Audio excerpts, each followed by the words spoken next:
Greetings, thank you for lending an ear to the Voice of the Times for Saturday, September 4, 2021. For today's editorial, not yet time to consider face-to-face classes.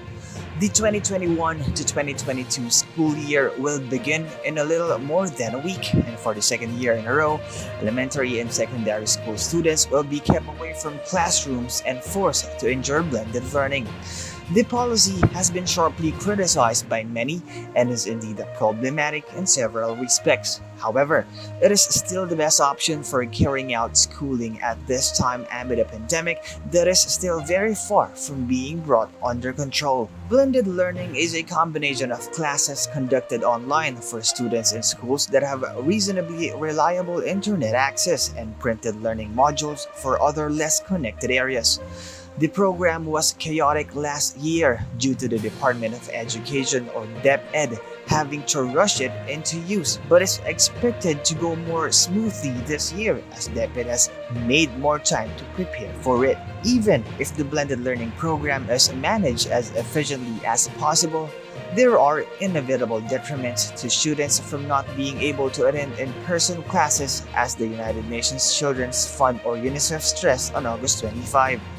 UNICEF noted that the Philippines is one of only 5 countries that have not yet resumed some level of face-to-face classes for primary and secondary students, which is affecting the right to learn of more than 27 million Filipino students. In 2020, schools globally were fully closed for an average of 79 teaching days, while the Philippines has been closed for more than a year, forcing students to enroll in distance learning modalities.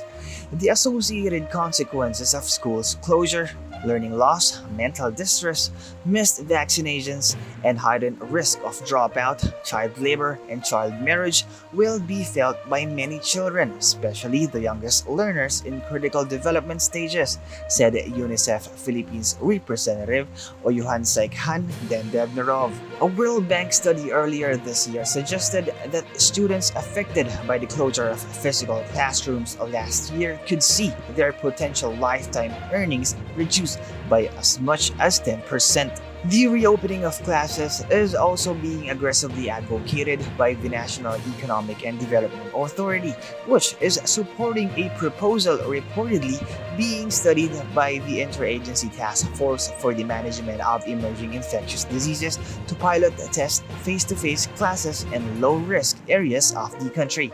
The arguments in favor of face-to-face classes are entirely valid, but are premature, failing to take into account the reality of the current situation here.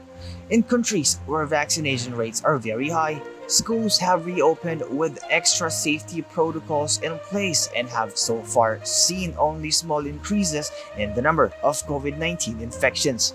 In countries where vaccination rates are lower, such as the United States, reopening classes has been disastrous. On Friday alone, it was reported that at least 8 US states had multiple school districts forced to reclose schools due to sharp increases in COVID-19 cases among students and teachers.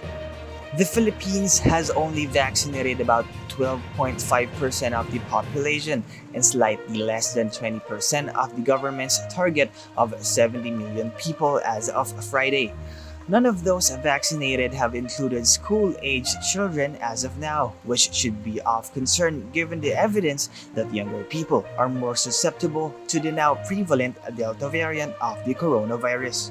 Another factor to consider is that in normal circumstances, vaccinations against common infectious diseases are required for school children here in the Philippines as elsewhere. Children who do not have vaccinations are prohibited from attending classes until they receive them, and this policy is unquestioned by the same experts now criticizing the government's decision not to reopen classes yet. It is reasonable and practical for the government to study ways in which schools can be reopened, but the value of doing That is so the country can be better prepared when the time is appropriate to do so, which is not before vaccinations for students are widely available. The risk of longer-term damage from a lack of face-to-face schooling should be proud entities such as UNICEF that are quick to criticize the Philippines for it to work faster to help the country obtain the vaccines it needed to resolve the problem. And that's the editorial for Saturday, September 4, 2021. For more news and information, get a copy of the Manila Times on print, subscribe to its digital edition, or log on to www.manilatimes.net. Follow us on Twitter, Facebook, or Instagram and listen to the Voice of the Times.